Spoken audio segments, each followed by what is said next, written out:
이번에는 스태틱 클래스 멤버에 대해서 얘기를 나눠보도록 하겠습니다. 자, 스태틱이라는 키워드는 이미 우리가 여러 차례에 걸쳐서 내용을 살펴봤어요. 여기서는 이 스태틱에 대해서 마지막 정리하는 시간을 갖도록 하겠습니다. 자, 우선 예제 코드 먼저 보도록 하겠습니다. 여기에 employee라는 클래스가 나옵니다. 그리고 첫 번째 프로퍼티에 count가 나오네요. 정수형이면서 그리고 퍼블릭이면서 그리고 스태틱입니다. 자, 스태틱을 얘기를 할 때 클래스가 정의되는 순간에 이 즉시 메모리에 올라간다고 얘기를 했어요. 객체가 만들어지지 않더라도 스태틱의 멤버는 이 즉시 메모리에 올라가게 됩니다. 메모리. 그리고 나머지 부분들, 요 부분들은 객체가 만들어질 때 정의가 될 거예요. 중요한 것은 클래스가 정의될 때 스태틱은 이 즉시 메모리에 올라간다. 여기는 프로퍼티뿐만 아니라 스태틱으로 정의되어 있는 인스턴스 변수, 메소드들도 그 즉시 정의되는 순간에 메모리에 올라가게 됩니다. 자, 2단계 그림으로 한번 볼까요? 자, 이렇게 디폴트 값을 갖고 메모리에 올려지게 됩니다. 객체가 아직 만들어지지 않은 상태라도. 자, 이렇게 employee 클래스가 정의되고 난 다음에 클라이언트 코드에서 살펴보도록 하겠습니다. 자, employee 클래스 이름으로 프로퍼티가 호출이 됐습니다. 즉, count에 있는 여기의 값, 디폴트 값인 0이 화면에 출력이 될 거예요. 자, 스태틱은 항상 클래스 이름으로 호출돼야 됩니다. 클래스 이름 다음에 멤버 접근 연산자 그리고 스태틱 멤버 이런 순으로 나와야 돼요. 자, 14번째 줄 가갖고 객체를 만듭니다. 수잔 베이커라는 인수를 가지고 그러면 이 인수 두 개를 가지고 생성자를 호출하게 될 겁니다. 생성자. 생성자에 수잔 베이커가 들어가고 그 들어간 것을 first name과 last name에 할당합니다. 즉, 이런 상태가 만들어지는 거죠. 그 다음에 count를 호출합니다. 어디 있나요? 메모리상에 있는 요거를 호출합니다. 요거. 자, 요게 count라고 단독으로 써도 되지만 employee.count 해도 가능합니다. 즉, 여기 count라는 이름 단독으로 쓰고 있지만 employee.count라고 써도 상관이 없어요. 어쨌든 같은 멤버입니다. 가족이에요. 가족. 따라서 앞에 있는 이 클래스 이름은 빼도 상관이 없어요. 다시. 자, 지금 생성자에 들어와 갖고 수잔 베이커를 할당해서 이렇게 만든 다음에 그 다음에 카운트에 현재 있는 값을 접근합니다. 뭐죠? 0이죠. 거기 하나를 더 증가를 합니다. 그러면 0이 아니라 1이 될 겁니다. 그리고 종료. 그리고 여기에 참조 변수 2완 있죠. 여기의 값은 오른편에 만든 이 객체 주소 값이 이 데이터형에게 들어갑니다. 따라서 이 참조 변수를 통해 갖고 이 객체에 접근할 수 있게 되는 거죠. 참조할 수 있게 되는 겁니다. 그 다음 두 번째 객체를 만듭니다. 밥 블루라는 이름을 갖고 생성자를 호출합니다. 여기에 밥 블루. 이전과 동일하게 할당을 해요. 그러면 first name과 last name은 이렇게 만들어질 겁니다. 그리고 난 다음에 카운터를 호출합니다. 어디 있는 건가요? 이 안에 있는 멤버인가요? 아니죠. 이미 클래스가 정의될 때 만들어 놓은 요거를 접근합니다. 접근해서 2를 읽어와요. 2를 읽어와서 하나를 더 추가를 합니다. 그러면 이 카운트 스태틱 프로퍼티에 있는 요 값은 어떻게 될까요? 2가 되는 거죠. 2. 자, 이렇게 되고 참조 변수 e2를 통해서 이 객체를 참조를 하게 됩니다. 자, 이 상황에서 employee count를 또 호출해 볼까요? employee count. 자, 점 앞에 참조 변수가 아니라 클래스 이름으로 되어 있다. 그러면 카운트는 여러분들은 스태틱으로 판단해야 되겠죠. 자, 여기 있는 2라는 값을 읽어와서 여기에 출력하게 됩니다. 자, E1 first name E1 뭐죠? 요거죠. 갑니다. first name get을 호출해요. get 있네요. 수잔을 읽어옵니다. 여기에 수잔을 쓸 거고 E1 점 last name E1이 가리키고 있는 대상의 last name 단독으로 있기 때문에 get을 접근하는 거죠. 접근해서 베이커를 읽어옵니다. 그래서 화면에 베이커를 쓰게 되는 거죠. 자, 이 과정에서 보게 되면은 스태틱 멤버는 메모리상에 올려 있고 다른 객체에서 공용으로 쓰는 겁니다. 공용품. 그걸 스태틱 멤버라고 얘기해요. 공용품이에요. 공용품. 그리고 객체가 만들어질 때는 이 스태틱 멤버는 이 객체 속에 포함되지 않습니다. 자, 이전에 얘기했던 것처럼 메모리가 만들어지고 그리고 여기에 있는 인플로이 클래스에 있는 모든 게 복사해 온다고 했어요. 그런데 빠지는 게 있습니다. 스태틱은 빠지고 빼고 나머지 즉 스태틱이 아닌 멤버들만 객체 속으로 삽입을 해 놓는 겁니다. 복사해 오는 거예요. 이 스태틱인 카운트는 이미 메모리에 있어서 접근할 수 있습니다. 자, 이 스태틱을 만드는 것은 여러 개의 객체가 만들어졌어요. E1, E2, 그리고 E3, E4 각각의 객체가 E3 참조하는 객체, E4가 참조하는 객체. 이들 객체에서 하나의 카운트라는 것을 놓고 공용으로 사용하게끔 하기 위해서 스태틱으로 정의를 한 겁니다. 스태틱. 자, 그런 다음에 E1을 널로 만들었어요. 널. 그럼 어떻게 될까요? E1 뭐죠? 자, 지우고 볼까요? E1. 현재 E1 속에는 뭐가 들어가 있나요? 요 객체의 주소값이 들어가 있습니다. 그것을 널로 읽어서 집어넣으라는 거예요. 그럼 어떻게 될까요? 여기 있는 값. 이것은 더 이상 OX1234가 아니라 이게 아니라 널이 될 겁니다. 널은 0을 의미해요. 마찬가지로 두 번째 참조 변수 E2 이것도 널로 할당을 하게 될 겁니다. 그러면 이 두 번째 객체 OX4321 이 값이 들어가 있는데 얘를 지우고 널로 바꿀 겁니다. 즉 0이라는 값이 되겠죠. 자, 그렇게 되면 어떻게 될까요? E1 더 이상 얘를 안 가리킵니다. 끊어지는 거죠. E2 더 이상 이 객체를 가리키지 않습니다. 이때 이 두 개는 쓰레기 수집 대상이 돼요. 쓰레기 수집 대상. 따라서 종료되면은 이 객체는 사라지게 됩니다. E1, E2도 이때 종료될 때 사라져요. 사라지는 거죠. 자, 다시 한번 28번째 줄과 29번째 줄은 이 참조 변수가 가리키는 객체와의 연결고리를 끊는 작업을 한 겁니다. 연결고리를 끊는 작업. 그리고 최종적으로 메모리에서 해제되는 순간은 30번째 줄입니다. 이때 E1, E2도 사라지고 E1, E2 끊어진 상태에서 사라집니다. 끊어진 상태에서. 그리고 그 다음에 쓰레기 수집 대상인 두 개의 객체도 함께 사라지게 돼요. 자, 이와 같은 내용을 보면서 살펴보도록 하겠습니다. 자, 스태틱으로 정의되어 있는 인스턴스 변수 프로퍼티 그리고 메소드 이것은 클래스가 정의되는 순간에 메모리에 로드가 됩니다. 그리고 객체가 생성될 때 스태틱 멤버는 객체 속의 멤버로 포함되지 않습니다. 즉 여기 보이는 것 마냥 이 안에 스태틱은 포함되어 있지 않습니다.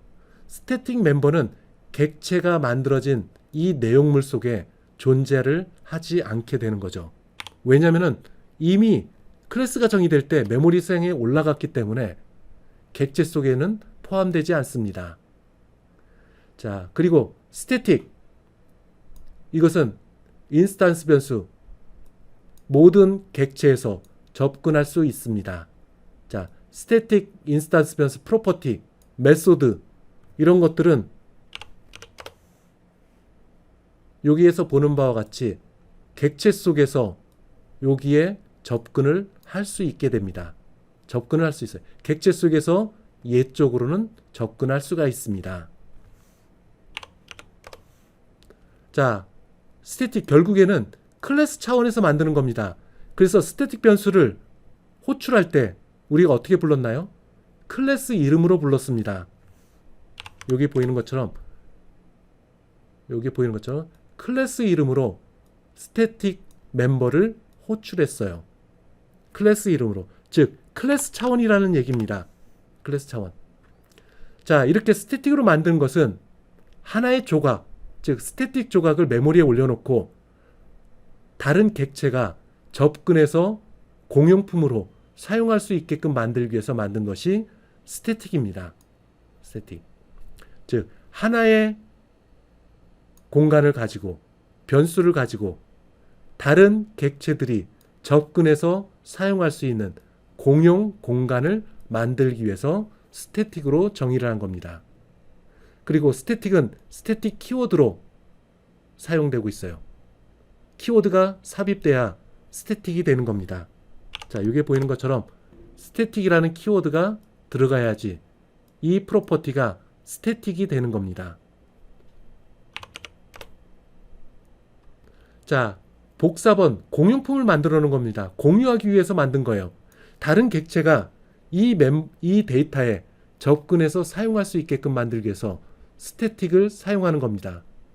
여기는 스태틱 인스턴스 변수와 스태틱 프로퍼티만 얘기를 하고 있지만 스태틱 메소드도 동일 개념을 가져갑니다. 즉 스태틱 메소드도 클래스 내에 정의되는 순간에 메모리에 올라간다. 스태틱 멤버들은 클래스 바디 전체에서 적용할 수가 있어요. 즉 스태틱 멤버들은 클래스 차원의 멤버다. 자, 클래스 차원의 멤버들이기 때문에 이 스태틱 멤버에 접근하기 위해서는 클래스 이름, 그 다음에 점, 그리고 스태틱 멤버, 이런 순으로 나와야 접근할 수 있는 거죠. 예를 들어서 .NET 프레임워크 클래스 라이브러리에 있는 이 매스라는 클래스, 자, 이 매스 클래스 이름으로 이 프로퍼티가 호출됐습니다. 자, 이 프로퍼티는 스태틱임을 알 수 있는 거죠. 클래스 이름으로 프로퍼티를 호출했다. 그럼 이 프로퍼티는 스태틱 프로퍼티다. 자, 이것을 알 수 있습니다. 자, 지금 조금 전에 나왔던 예제는 퍼블릭의 스태틱이면서 프로퍼티였습니다. 근데 만약에 퍼블릭이 아닌 프라이빗으로 바꾸면 어떻게 될까요? 자, 예제 코드로 가보겠습니다. 자, 이것을 인스턴스 변수로 바꾸겠습니다. 프로퍼티가 아닌 인스턴스 변수. 자, 그리고 이 인스턴스 변수를 프라이빗으로 바꿨어요. 자, 여기서 보는 바와 같이 스태틱이기 때문에 인스턴스 변수라고 할지라도 클래스가 정의되는 순간에 메모리에 올라갑니다.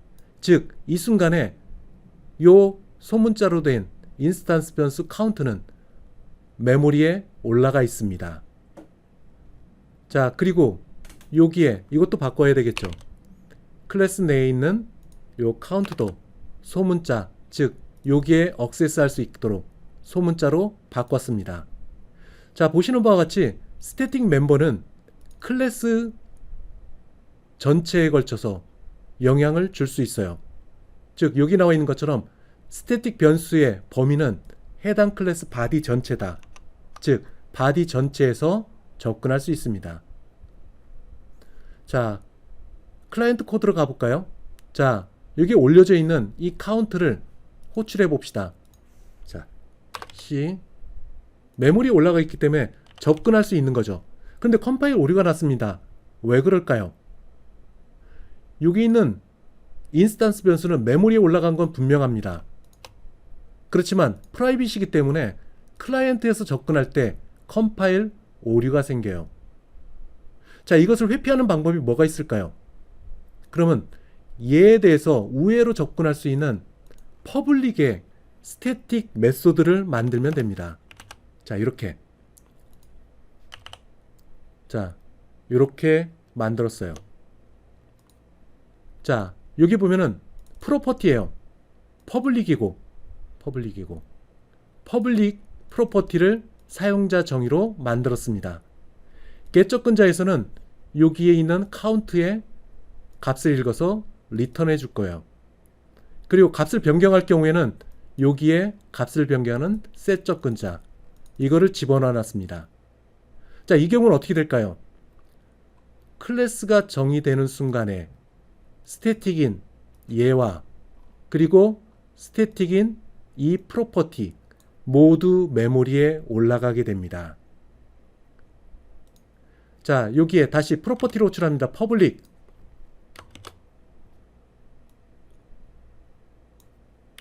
호출해요. 자, 여기서 메모리에 올라가 있는 클래스 이름으로 퍼블릭 프로퍼티로 호출합니다. 자, 단독으로 있죠. get으로 갑니다. 그러면 이쪽으로 와서 이쪽 카운트, 메모리에 현재 올라가 있는 이 카운트에 있는 값을 읽어서 리턴을 해주게 되는 거죠. 그래서 화면에 이 카운트 값, 비록 프라이빗의 인스턴스 변수로 되어 있지만 이 값을 퍼블릭의 스태틱 메소드를 통해서 접근할 수 있게 됩니다. 자, 여기 나와 있는 것처럼 프라이빗으로 스태틱 멤버를 정의하면은 마찬가지로 클래스 내에 정의되는 순간에 메모리에 올라갑니다. 그러나 클라이언트에서는 액세스할 수가 없습니다. 이를 해결하기 위해서 퍼블릭 형태의 메소드 또는 프로퍼티를 만들어서 우회해서 접근할 수 있게 되는 거죠. 중요한 것은 스태틱의 인스턴스든 프로퍼티든 메소드든 클래스가 정의되는 순간에 메모리에 올라가서 사용할 수 있는 순간이 되는 거죠. 자, 여기 있는 퍼블릭의 non-static member, 이것들은 참조 변수를 통해서 액세스를 할 수 있습니다. 자, 그림을 한번 볼까요? 여기 있는 것처럼. 자, 여기에 last name에 접근한다. 그럼 어떻게 될까요? 점을 써서 last name라고 쓰면은 요 값을 읽어올 수 있습니다.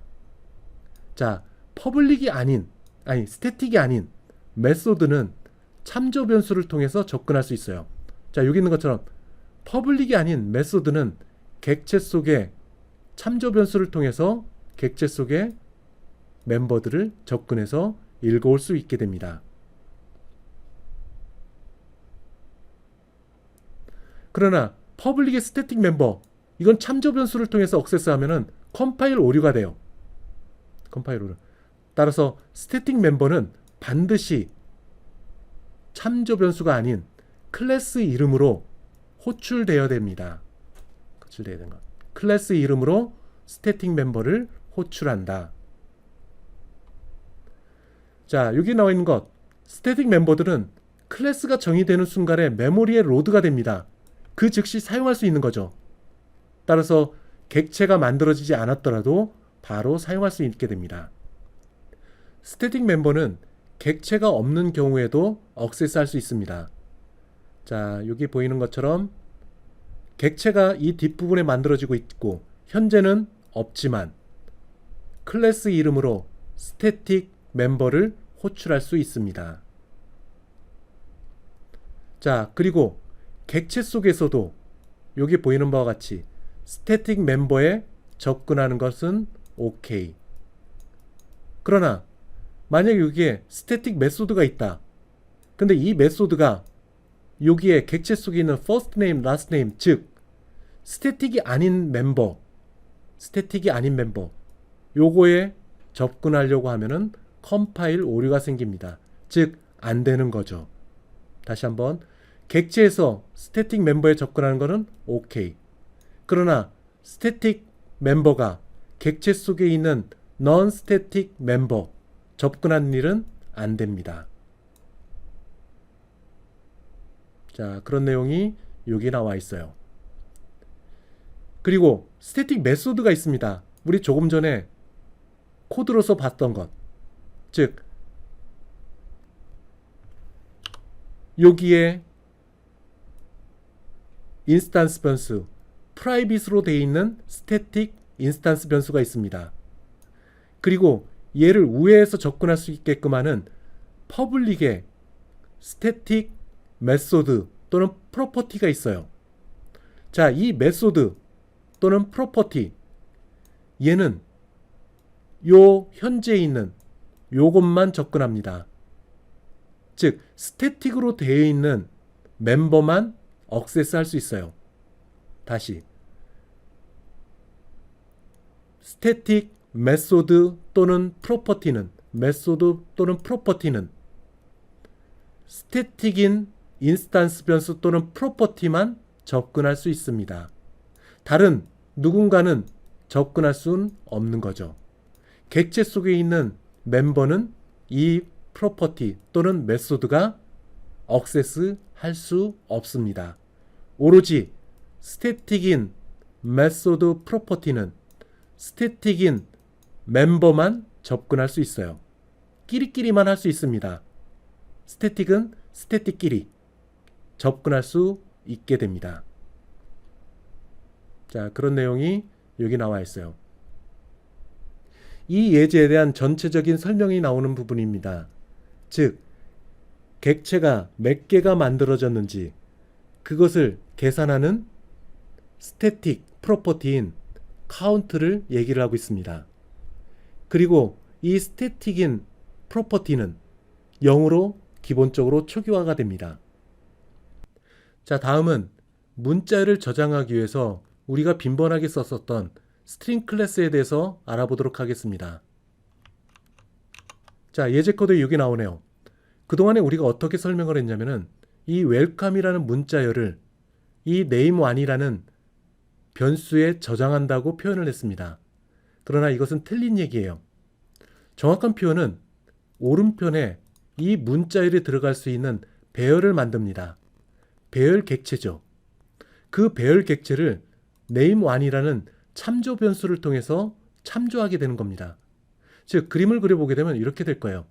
자, 배열 웰컴이 들어갈 수 있는 공간을 만들고 그리고 여기에 웰컴을 집어넣습니다. 웰컴. 자, 배열 객체죠. 그것을 name1이라는 참조 변수를 통해서 얘를 가리키게 되는 겁니다. 이게 정확한 표현이에요. 자, 그리고 나서 name1 여기에 wonderful world라는 문자열을 집어넣습니다. 자, 그러면 어떻게 된다고 했죠? 자, 그러면은 이때 배열 객체를 또 하나 만듭니다. wonderful world가 들어갈 수 있는 공간을 만들어요. wonderful 뭐 다 들어갔다고 해서 얘기를 해보고, 자, wonderful world라는 문자열이 들어갈 수 있는 새로운 문자 배열을 만듭니다. 그리고 나서 이 배열을 name1이 가리키게끔 해요. 참조 변수가. 그럼 어떻게 될까요? 기존의 name1이 welcome이라는 문자 배열을 가리켰는데 이번에는 wonderful world라는 새롭게 만들어진 문자 배열을 가리키게끔 합니다. 그럼 어떻게 될까요? 얘는 얘를 가리키게 될 겁니다. 그리고 기존에 참조를 했던 이 배열 객체는 끊어지게 되는 거죠. 끊어지면 어떻게 될까요? 얘는 메모리에서 사라질 겁니다. 왜? 이 객체를 참조할 수 있는 유일한 참조 변수는 name1이었는데 이 name1이 방향을 바꿔서 이 wonderful world라는 문자 배열을 가리키게끔 했기 때문에 그래요. 얘는 사라지는 겁니다. 자, 여기 나와 있는 불변이라는 것은 뭐냐? 배열 객체가 만들어졌을 때 참조를 하게 되면은, 그리고 다른 배열 객체를 참조하게 되면은 얘는 사라지게 된다는 의미를 갖고 있어요. 즉, 이 배열 객체는 한 번 만들어지고 더 이상 참조되지 않으면 사라지는 겁니다. 즉, 기존에 우리가 알고 있었던 원더풀 월드라는 배열이 들어갈 수 있게끔 뒤에 추가해가 확장해서 만드는 것이 아니라 한 번 만들어지고 확장은 되지 않는 겁니다. 불변, 즉 바뀔 수 없다는 것. 이 배열 객체는 뒤에 확장하거나 이 내용물을 원더풀 월드로 바꿀 수 없습니다. 즉 새로운 객체를 만들어서 이 안에 원더풀 월드가 들어가고 그 객체를 참조 변수가 가리키게끔 하는 것. 자, 기존에 있던 배열 객체는 불변, 변경할 수 없는 겁니다. 다만 새로운 배열 객체를 만들어서 원더풀 월드를 집어넣고 기존 객체는 사라지게끔 하는 것. 그런 의미에서 불변이라는 개념을 갖고 있어요. 자, 또 한번 봅시다. 네임완, 현재 뭘 가리켰죠? 새로운 원더풀 월드를 가리켰습니다. 네임완. 그런데 네임완이 가리키고 있는 이 배열 객체 주소를 name2라는 참조 변수에 할당합니다. 그럼 어떻게 될까요? name2도 여기 name2 얘도 얘를 가리키게 될 겁니다. 그 다음에 name1 여기 있는 값을 읽어옵니다. 뭐였죠? name1 얘입니다. 원더풀 월드예요. 원더풀 월드. 읽어옵니다. 원더풀 월드에 더해서 뒤에 있는 i 프로그램을 추가를 합니다. 그럼 결과는 어떻게 될까요? 문자 배열은 원더풀 월드 i 프로그램. 자, 얘를 위해서 또 배열 객체를 만들어요. 자, 여기에 지저분하지만 여기에 만듭니다. 두 개의 문자를 연결한 새로운 배열 객체를 만듭니다. 이 안에는 원더풀 월드 그리고 뒤에 i 프로그래밍 이 문자들이 모두 들어갈 수 있는 새로운 배열 객체를 만들어요. 배열 객체. 그 다음에 여기 있는 name1 참조 변수입니다. name1 기존의 원더풀 월드를 가리켰던 이 참조 변수예요. 너는 얘를 다시 가리켜라 얘기합니다. 기존에 가리켰던 원더풀 월드 얘는 끊어지게 되는 거죠. 결국 여기까지 정리를 해보게 되면 name2는 여전히 원더풀 월드라는 배열 객체를 가리키고 그리고 name1은 조금 전에 확장된 원더풀 월드 i 프로그램 이 문자 배열을 가리키게 됩니다. 자, 출력을 해볼까요? name1 여기 있는 문자 배열 name1 얘죠. 원더풀 월드 i 프로그램 그걸 화면에 출력합니다. 또 하나 name2 뭘 가리켰죠? 얘를 가리키고 있습니다. 즉 원더풀 월드가 출력이 되게 됩니다. 자, 결과를 한번 볼까요? 자, 이렇게 나왔습니다. 즉 name1 여기서 출력되는 것은 원더풀 월드 i 프로그램까지 그리고 컴마 그 다음에 name2 원더풀 월드 이렇게 가리키게 되는 거죠. 자, 정리를 해보게 되면은 스트링 클래스로 만들어진 것 이거는 참조 변수입니다. 그리고 그 참조 변수가 가리키는 대상은 불변이다. 즉 그 안에 있는 값을 변경하거나 아니면 메모리 공간을 확장할 수 없다라는 뜻이에요.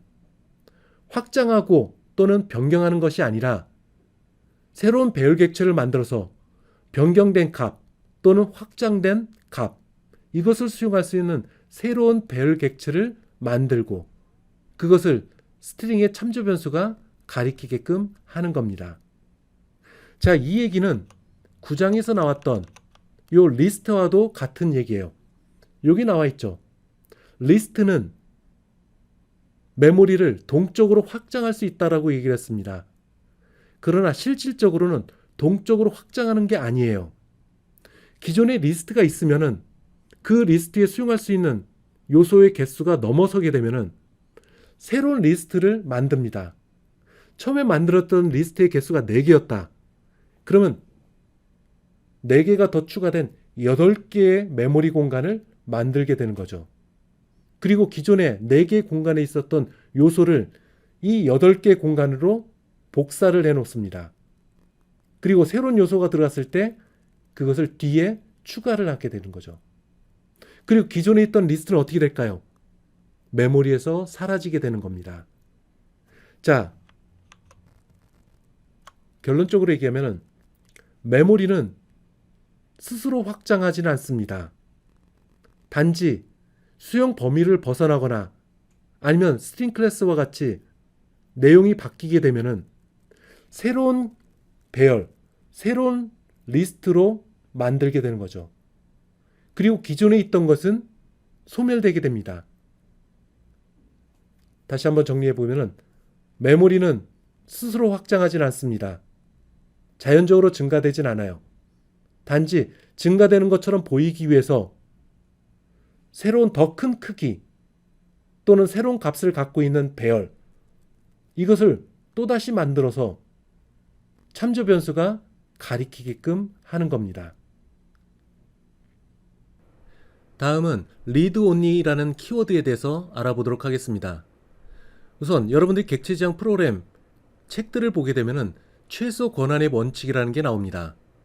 자, 이것은 지정된 작업을 수행하는 데 필요한 최소한의 액세스 권한만을 부여받는 것을 얘기를 하고 있어요.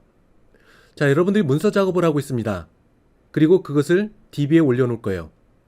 그러면 여러분들이 만든 문서를 어떤 사람은 접근해서 편집까지 할 수 있는 권한이 있고 또 어떤 사람은 읽기만 할 수 있는 권한만을 갖고 있습니다.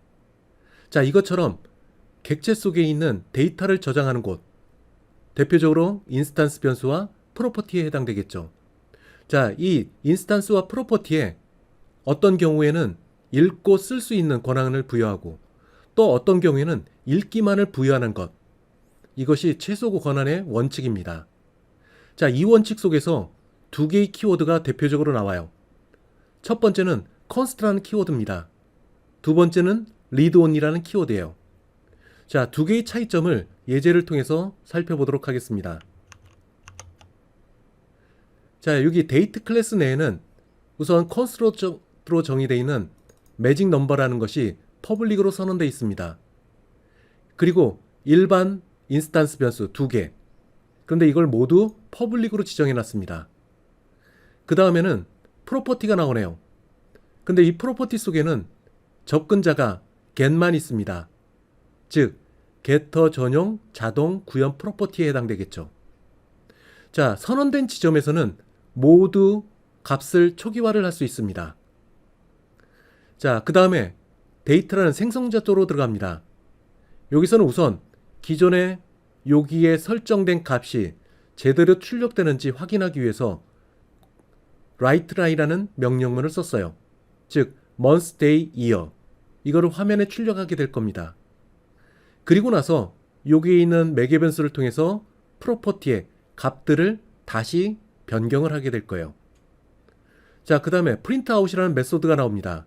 자, 이것은 여기서 나온 것과 동일하게 프로퍼티와 그리고 인스턴스 변수의 값을 읽어와서 화면에 출력하는 메소드예요. 자, 클라이언트 코드로 가겠습니다. 자, 여기에 객체를 만드는 부분이 있습니다. 그리고 그 객체를 today라는 참조 변수를 통해서 가리키게 될 거예요. 그리고 난 다음에 today라는 참조 변수를 통해서 객체 속에 있는 printout이라는 메소드를 호출합니다.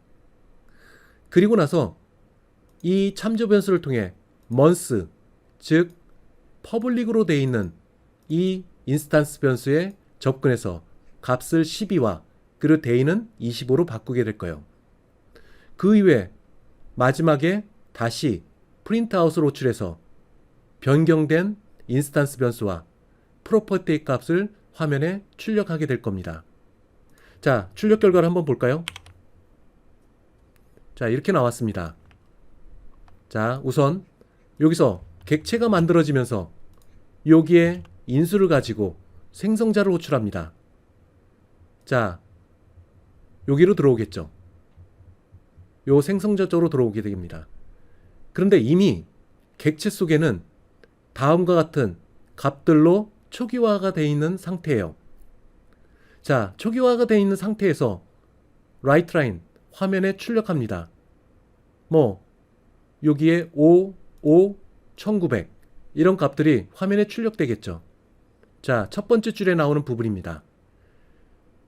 자, 선언된 지점에서 초기화된 값, 그것을 화면에 출력한 겁니다. 자, 5, 5, 1900 5, 5, 1900 자, 결과가 나왔습니다. 그 다음에 여기에 인수로 전달된 6, 12, 2020 이것을 가지고 이 프로퍼티의 값들을 바꾸게 될 거예요. 그럼 객체 속에 있는 기존에 있던 month, day, year 이 값들이 지금 전달된 6, 12, 2020으로 바뀌게 될 겁니다.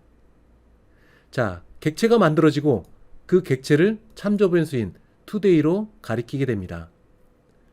자, 그것을 화면에 출력합니다. 바뀌게 된 것.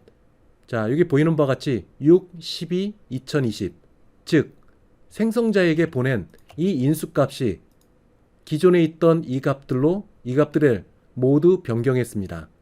기존에 있던 5, 5, 1900 이것을 인수로 전달된 값을 통해서 바꾼 그 결과를 화면에 출력한 거죠. 자, 여기 있는 것처럼 6, 12, 2020 이렇게 바뀌게 된 것을 확인할 수 있습니다. 자, 그 다음에 month를 12로 바꾸고 day를 25로 바꿉니다.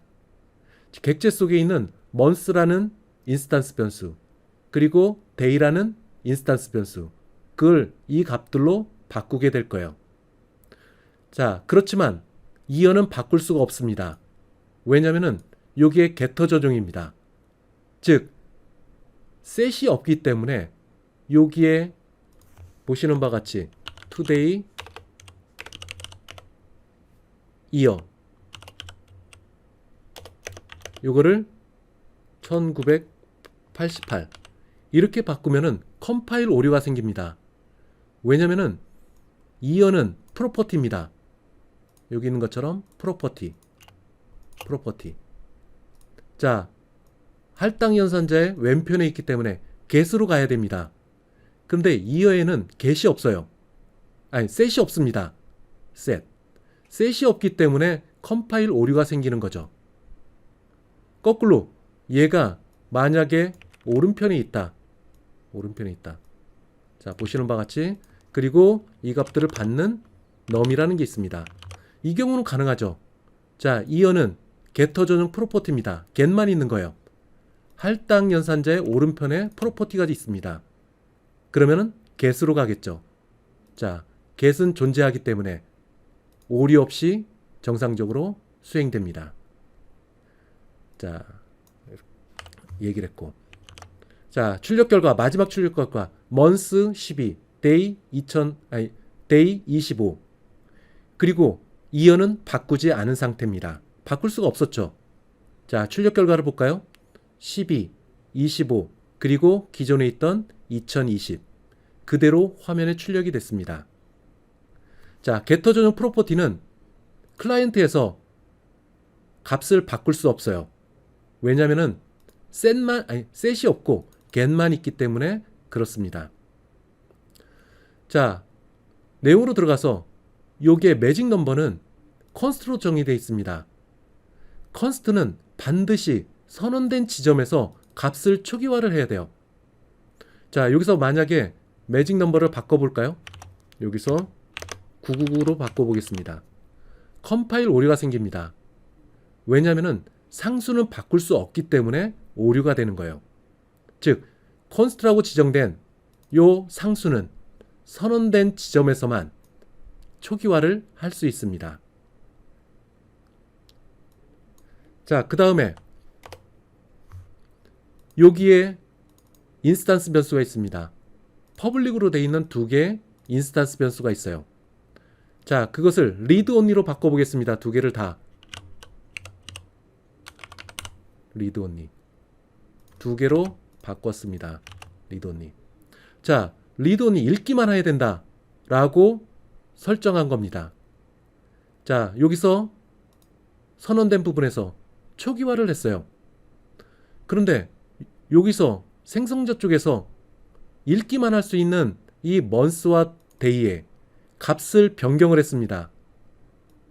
이 매개 변수를 통해서 값을 변경을 했어요. 그런데 읽기 전용인데 컴파일에서 문제가 없네요. 자, 리드 온리든 어떤 프로퍼티든 인스턴스 변수든 선언된 지점에서도 초기화를 할 수 있고, 그리고 생성자 쪽에서도 초기화를 하거나 값을 변경할 수 있습니다.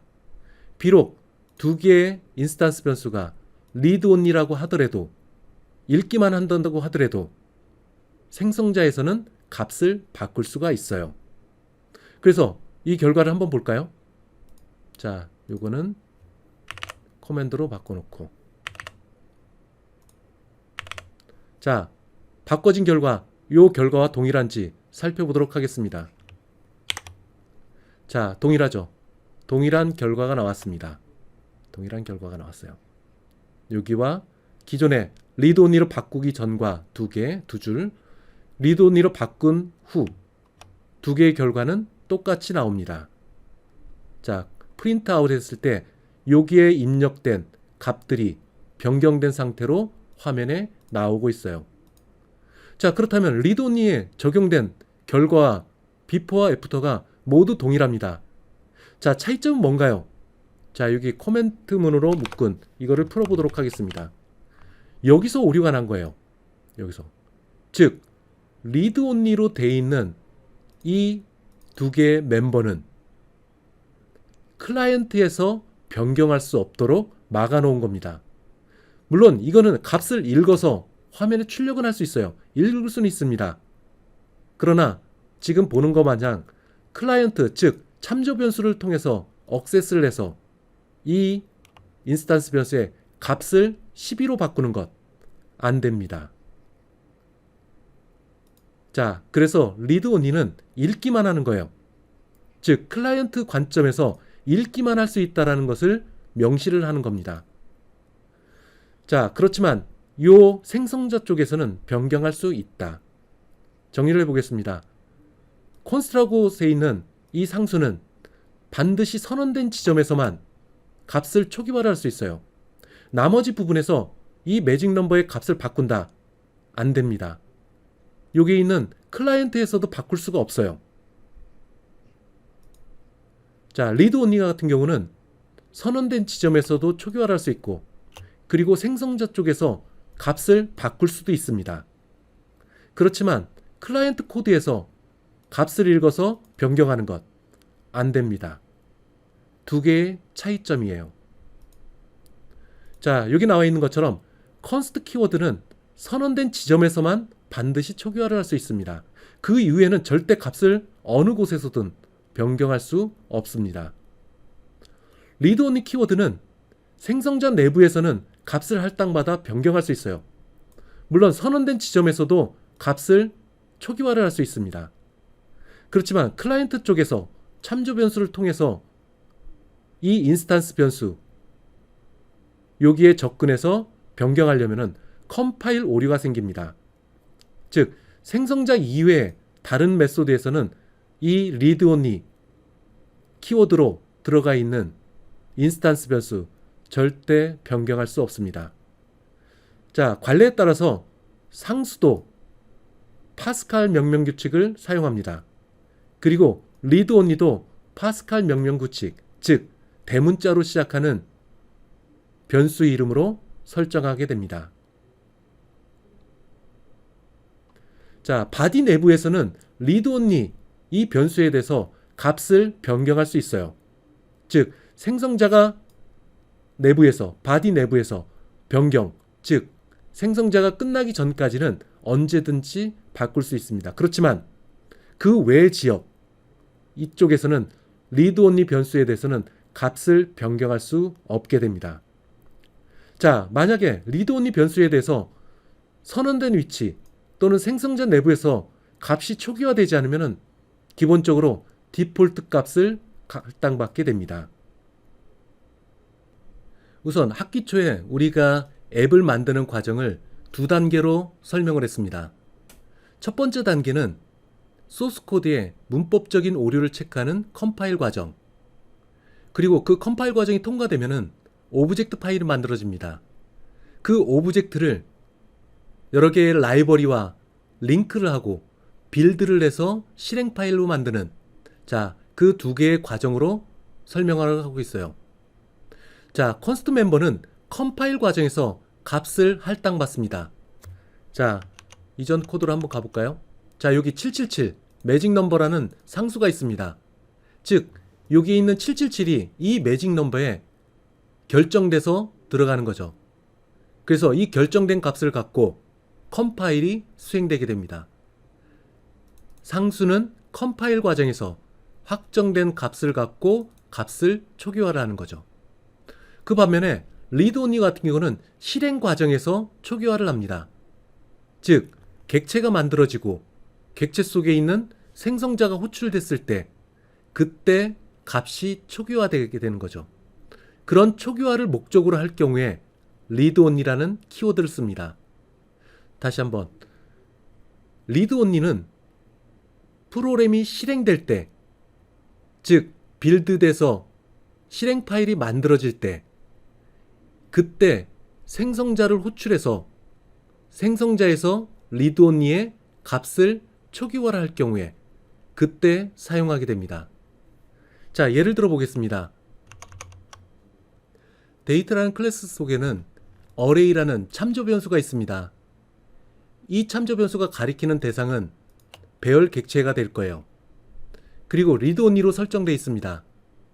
자, 여기 오른편에 이 리드 온리에 대해서 초기 값이 없어요. 그럼 어떻게 될까요? 디폴트로 이 어레이는 널이 됩니다. 어떤 객체도 가리키지 않는 상태. 자, 그 다음에 생성자가 있습니다. 자, 생성자 쪽에서는 실제 이 배열 참조 변수가 가리키고자 하는 배열 객체를 생성하게 됩니다. 자, 그 생성된 배열 객체를 기존에 있던 널, 즉 아무도 안 가리켰던 이 참조 변수에 값을 할당하게 될 거예요.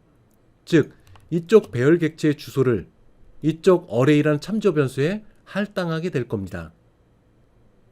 자, 클라이언트 코드로 가겠습니다. 여기 누라는 키워드가 나오네요. 자, 객체가 만들어집니다. 객체. 자, 이 과정을 그림으로 한번 그려볼까요? 자, 메모리를 만듭니다. 데이트라는 클래스 속에 있는 내용물들을 복사해 옵니다. 자, 어레이를 비롯해 갖고 생성자. 자, 어레이가 있습니다. 어레이. 얘는 리드 온리로 돼 있어요. 그 다음에 생성자가 나옵니다. 데이트. 생성자. 자, 이렇게 돼 있습니다. 자, 메모리를 만들고 이 메모리의 데이터 영역에 데이트 클래스에 있는 모든 것을 카피해 놓습니다. 그리고 생성자를 호출해요. 자, 생성자에서는 어떤 것이 있었나요? 자, 배열 객체를 만드는 부분이 있습니다. 이렇게 배열 객체. 세 개의 요소를 갖고 있는 배열 객체. 그러면 어떻게 될까요? 자, 이렇게 될 겁니다.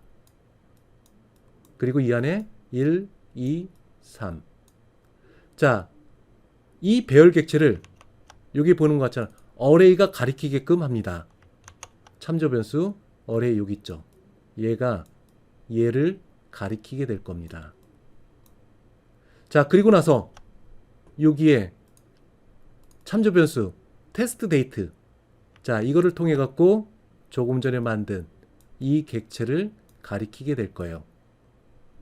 자, 이와 같은 과정으로 실행될 때, 즉 생성자가 호출될 때 이 참조 변수에 실제 참조해야 될 대상, 즉 배열 객체가 되겠죠. 이 주소를 생성자에서 초기화를 한 겁니다. 자, 이렇게 가리키게끔 연결을 한 거죠. 이 배열 객체의 주소 값을 이 어레이에 할당하는 겁니다. 할당한다는 말은 이 참조 변수가 이 배열 객체를 가리킬 수 있다는 의미로 해석됩니다. 자, 그 다음에 자, 여기에 들어가서 어레이로 갑니다. 자, 테스트 데이트. 자, 테스트 데이트 요거죠. 이쪽으로 가서 어레이로 접근합니다. 어레이. 어레이로 접근해요. 자, 어레이는 접근해서 컬렉션 속, 즉 배열 내에 있는 요소를 하나씩 읽어와서 이쪽에 할당합니다. 1, 2, 3. 여기는 1, 2, 3. 읽어와요. 그거를 화면에 출력하게 될 겁니다. 그리고 나서 테스트 데이트 다시 한번 참조 변수 이거죠. 이걸로 갑니다. 이 객체 속에 있는 어레이에 접근합니다. 어레이 여기 있죠. 접근해서 그러면 이쪽으로 가리키게 되겠죠. 자, 가리켰는데 두 번째 첨자에 있는 인덱스에 있는 이 위치로 갑니다. 자, 0, 1, 2. 즉 3이 들어가 있는 이 위치로 들어가게 되겠죠. 자, 이 위치에 값을 10으로 할당합니다. 그러면 3이 10이 되겠죠. 그러면 read only는 클라이언트에서 바꿀 수 없다고 하는데 이거는 지금 값을 바꿨네요? 가능합니다. 왜냐면은 read only는 이 참조 변수가 read only입니다. 이 참조 변수에 연결된 객체가 read only가 아니에요. 그래서 바꿀 수가 있게 되는 겁니다. 자, 그럼 이런 경우는 어떻게 될까요? 자, 여기에 테스트 데이트 참조 변수를 통해서 이 어레이로 접근합니다. 자, 여기 구문. 자, 테스트 데이트 요거죠. 요거로 갑니다. 객체 속에 있는 어레이로 가요. 가서 여기에 새로운 배열을 만듭니다. new 그 다음에 인티저 5개짜리 그리고 초기화값 10, 20, 30, 40, 50 이렇게 바꿨습니다. 즉 이쪽에 새로운 배열 객체 5개를 만들고 이 배열 객체 주소를 여기에 할당하라고 합니다. 즉 배열 객체를 5개를 만들고 5개 여기에 10, 20, 30, 40, 50 그리고 이 어레이를 얘를 가리키지 말고 얘를 가리키라고 합니다. 즉 어레이의 기존 주소값 만약에 여기 주소값이 OX111이다. 그 주소를 가리켰는데 여기 있는 OX555 요 주소를 가리키게끔 얘를 바꾸고자 합니다. 그럴 때 컴파일 오류가 생기는 겁니다. 컴파일은. 즉 가리키고자 하는 대상의 주소값 이 주소값에 의해서 이 참조 변수 어레이가 얘만을 가리키기 위해서 read only로 정의되어 있는데 다른 대상을 가리키게끔 했기 때문에 컴파일 오류가 생기는 겁니다. 자, 다시 정리해 보면은 자, read only는 실행 과정에서 초기화해야 될 필요가 있을 때 그때 read only를 사용하게 됩니다. 자, 배열과 같이 조금 전에 얘기했던 것처럼 이 참조 변수를 read only를 한 거지 이 참조 변수에 의해서 대상이 되는 이 배열을 read only 하는 것은 아닙니다. 따라서 이 참조 변수를 통해서 접근해서 배열 객체 속에 있는 요소에 접근하는 것은 가능하게 되는 거죠. 자, read only 변수는 결국 클라이언트에서 변경할 수 없게 된다. 자, 이것을 꼭 기억해 주시기 바랍니다. 자, 게터 전용 자동 구현 프로퍼티가 있습니다. 어느 면에서는 read only하고 상당히 유사해요. 자, 게터 전용 자동 구현 프로퍼티는 get 접근자만 갖고 있습니다. 따라서 값을 변경할 수 없어요. 하지만 선언된 지점 또는 생성자 쪽에서는 값을 변경할 수가 있습니다. 초기화할 수도 있고요. 자, 게터 전용 프로퍼티 여기로 가보겠습니다. 자, 여기 있네요. 자, 실질적으로 이 프로퍼티 내부의 캡슐 속에 있는 인스탄스 변수는 내부적으로 들여다보면은 read only 인스탄스 변수로 정의되어 있습니다. 자, 그렇기 때문에 외부에서 값을 변경할 수 없게끔 한 거죠. 자, 너무 깊이 들어간 것 같은데 어쨌든 게터 전용, get만 있는 게터 전용 프로퍼티는 내부의 캡슐 속에 있는 인스탄스 변수 이것은 read only로 컴파일러가 만들어 놓게 됩니다. 자, 게터 전용 자동 구현 프로퍼티는 선언된 지점 그리고 생성자 쪽에서 값을 초기화를 할 수 있고 물론 변경을 할 수도 있습니다. 자, read only 이거 최소 권한의 원칙을 강화하는 데 도움이 됩니다. 즉 불필요하게 인스턴스 변수 또는 프로퍼티에 접근해 갖고 값을 변경할 수 없도록 예방을 해 놓은 거예요. 그래서 read only를 사용하게 됩니다. 자, read only 인스턴스 변수 앞에서도 얘기했던 것처럼 선언된 위치 또는 객체의 생성자 내부 얘 두 곳을 제외한 나머지 곳에서 바꾸려고 하면은 컴파일 오류가 발생합니다. 자, 여기로 가볼까요? 자, 여기 프린트아웃이 있습니다. 여기서 여기 read only 변수를 바꿔볼까요? 여기에 999로 바꿔봅니다. 자, 보시는 바와 같이 컴파일 오류가 발생이 돼요. 컴파일 오류. 자, 게터 전용 자동 프로퍼티도 마찬가지입니다. 컴파일 오류가 생겨요. 다른 지역에서는 절대 바꿀 수가 없습니다.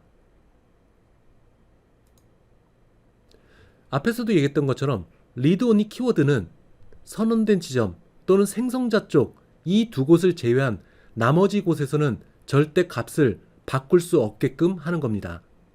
자, 만약에 read only라는 키워드가 없이 일반적인 인스턴스 변수로 해놓고 그런데 그 인스턴스 변수의 값을 변경하면 절대 안 되는 상황이 있습니다. 근데 실수로 인해서 값을 바꾸게 되면은 이것을 찾아내는데 굉장히 오랜 시간이 걸립니다. 따라서 이 값에 대해서는 다른 지역에서는 절대 바꾸지 말아야 된다. 그런 장치를 마련해 놓은 것이 read only 키워드입니다. 그래서 바꾸게 되는 경우에는 컴파일 과정에서 이 부분을 잡아줄 수가 있게 됩니다. 자, const라는 키워드를 갖고 있는 상수 예전에도 얘기를 했죠. 자, 요 const라는 것 사실 const라는 개념 속에는 static이라는 개념도 함께 들어가 있습니다. 따라서 date라는 클래스가 정의되는 이 순간에 static 멤버들과 같이 동일하게 메모리상에 올라갑니다. 즉 스태틱 멤버의 동작 방법과 동일하게 적용이 돼요. 자, const라는 이 키워드는 스태틱과 동일한 메커니즘을 갖고 있다. 기억해 주시기 바랍니다. 여러분들이 사용하고는 있는 비주얼 스튜디오 내를 보게 되면은 코딩에 필요한 도움이 되는 두 개의 창이 나옵니다. 첫 번째는 클래스 뷰와 두 번째는 오브젝트 브라우저가 있어요. 자, 코드로 한번 가보겠습니다. 자, 여기서 뷰, 그 다음에 클래스 뷰 여기 있네요. 자, 이거를 클릭을 하게 되면은 여기에 보시는 바와 같이 창이 나옵니다. 자, 이 창에서는 현재 프로젝트에 있는 클래스들을 보여주고 있어요. 자, 우리가 데이트라는 클래스를 만들었죠. 그 데이트에 해당되는 트리뷰가 여기 나옵니다. 그리고 하단에 있는 여기에 보게 되면은 이 클래스에 있는 생성자, 메소드, 그리고 렌치 모양으로 되어 있는 프로퍼티, 그리고 인스턴스 변수, 그리고 매직 넘버라는 상수가 이렇게 아이콘과 함께 나오고 있습니다. 그래서 현재 사용하고 있는 그리고 현재 여러분들이 만들어 놓은 클래스의 멤버들을 이 클래스 뷰를 통해서 살펴볼 수가 있어요. 자, 여기 있는 내용들입니다. 자, 여기 클래스 뷰에서 해당 클래스를 보게 되면 그에 속한 멤버들이 쭉 나열이 되어 있어요.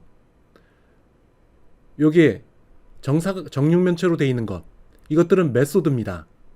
그리고 렌치 모양으로 되어 있는 것은 프로퍼티.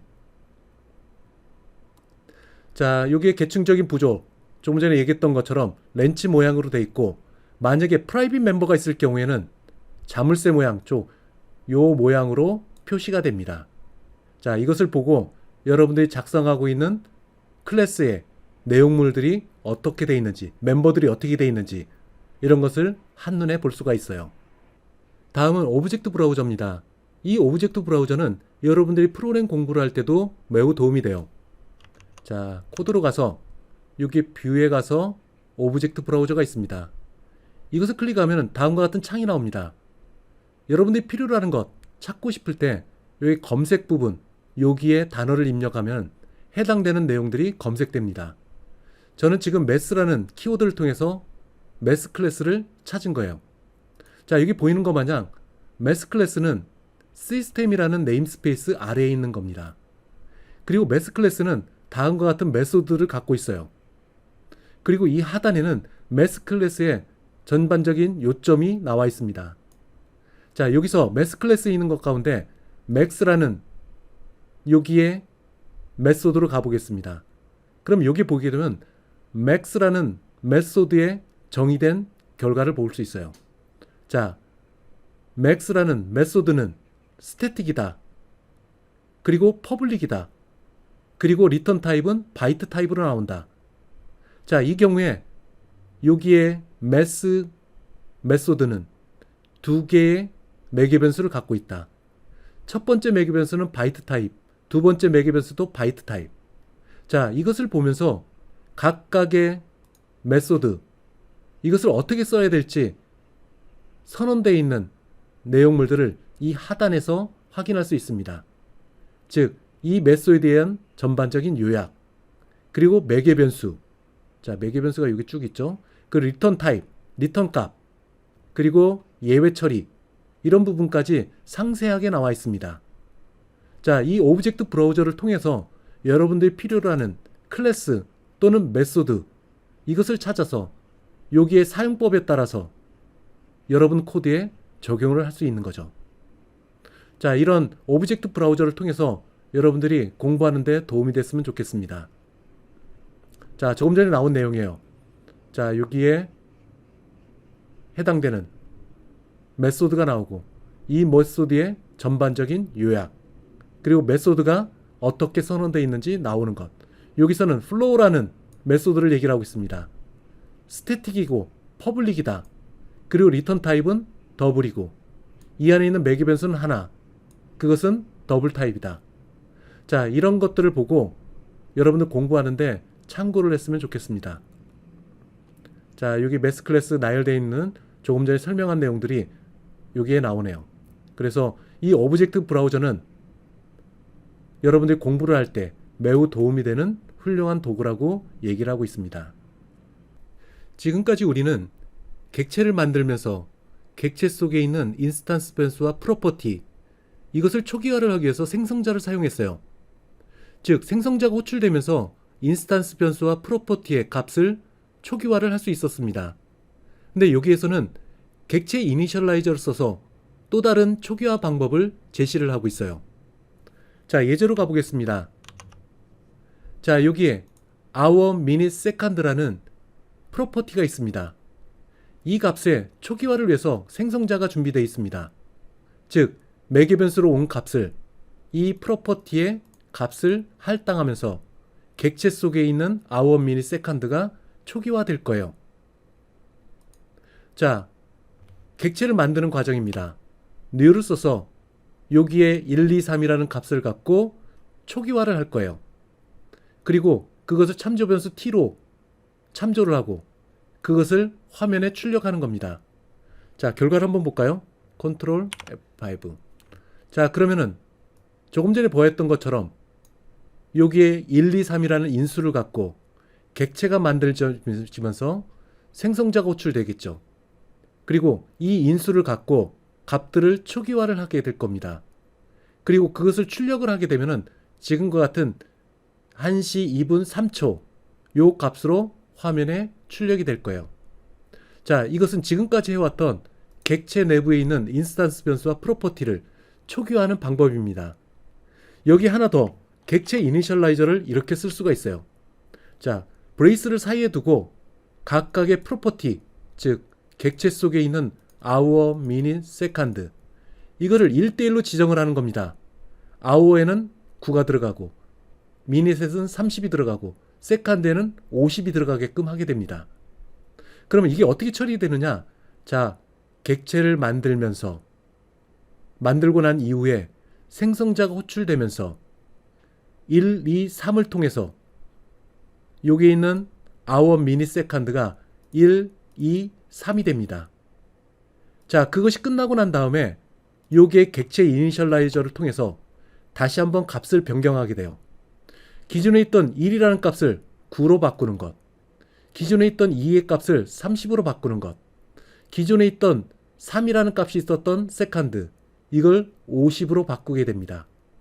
자, 이렇게 객체 이니셜라이저를 써갖고 나온 결과를 한번 볼까요? 컨트롤 F5. 자, 이렇게 나왔습니다. 자, 여기에 이니셜라이저를 통해 갖고 설정된 값이 최종적으로 객체 속의 프로퍼티에 값이 할당된 것을 볼 수 있습니다. 자, 보시는 바와 같이 객체 이니셜라이저를 써갖고 각각에 대응되는 값들을 이렇게 명시적으로 지정할 수가 있게 됩니다. 다시 한번, 객체가 만들 때 생성자가 호출되면서 3개의 인수를 갖고 먼저 초기화를 합니다. 그것이 끝난 다음에 객체 이니셜라이저, 이거를 통해 갖고 그 값들을 이 값들로 바꾸게 되는 거죠.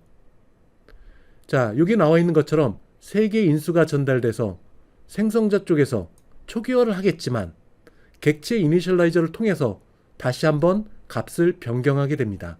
결국에는 객체 이니셜라이저, 이 값이 최종값이 되겠죠. 자, 객체 이니셜라이저 언제 쓸까요? 지금은 우리가 클래스 내에 인스탄스 변수와 프로퍼티가 몇 개가 안 됩니다. 따라서 몇 개가 안 되기 때문에 생성자 쪽에 인수를 전달해서 초기화를 할 수 있었어요. 근데 만약에 클래스 내에 인스탄스 변수와 프로퍼티가 100개가 있다. 그 100개를 생성자 쪽에 인수를 통해서 전달하는 데는 매우 어려움이 있을 거예요. 코드도 길어지게 되겠죠. 그럴 경우에 일부 인스탄스 변수와 프로퍼티는 생성자 쪽에서 초기화를 하고 나머지 100개 가운데 97개는 이렇게 객체 이니셜라이저를 통해 갖고 직접 초기화를 할 수 있게 됩니다. 그래서 객체 이니셜라이저는 인스탄스 변수와 프로퍼티가 너무나 많을 때 그때 사용하게 되는 방법입니다. 자, 객체 이니셜라이저 나오는 목록 순서대로 값이 할당됩니다. 즉 hour가 먼저 할당되고 그 다음에 minut이 할당되고 그 다음에 second가 할당이 됩니다. 여기 나오는 순서에 따라서 값이 초기화되는 순서가 결정이 되는 거죠. 자, 여기 나오는 그 내용입니다.